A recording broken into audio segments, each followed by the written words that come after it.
Okay, today I want to talk a little bit about body grip supports. I use basically three types of supports for my body grip traps.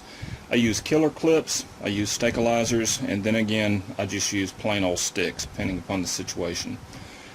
This is a killer clip, and this basically is a piece of spring steel, and all I do is I take a grade stake or a survey stake and I screw the killer clip into the top. You'll notice it also has spikes on each side. You can hammer these into a log crossing. So these are really versatile. They fit a wide variety of body grip traps. This is a 110. They'll fit some brands of 330s and everything in between.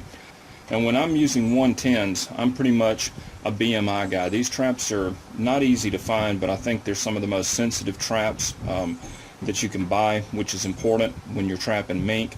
They have the dinner bell trigger.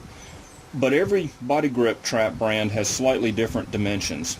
And one thing that you'll notice is when set in the outermost trigger position, this is not very stable. This just isn't going to work. That'll come right off the stabilizer. So that's not going to work.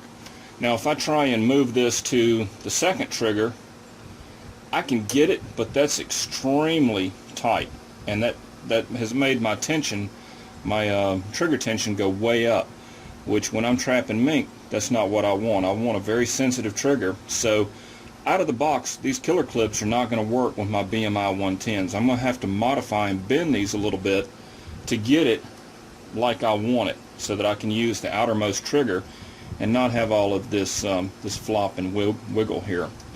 So let me do some modification, and what I'm going to do is I'm simply going to bend these prongs on each side farther outward so that I'll get a tighter fit in this outermost trigger position. Okay, now after bending the killer clips out a little bit, you can see the trigger's in the outermost position, but you can see that's some much more stable hold. So that right there, that's good to go. And of course all I do is just run the stake through the trap ring, stick the stake down in the mud, put the trap on it, and you're ready to go. And when you're trapping an animal as small as mink or muskrat, they're not gonna budge that. You don't have to worry. So the point is, make sure that you use the traps that you're going to use with the stabilizers that you're going to use on the trigger positions that you're going to use. Make sure everything is good, it's solid. Go through every single support, every single trap, and make sure everything is ready to go.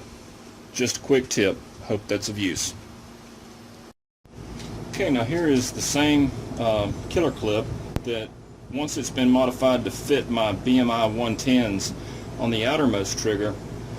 When I put a Belial 220 on this and put it in the outermost trigger, you can see that's not going to hold it.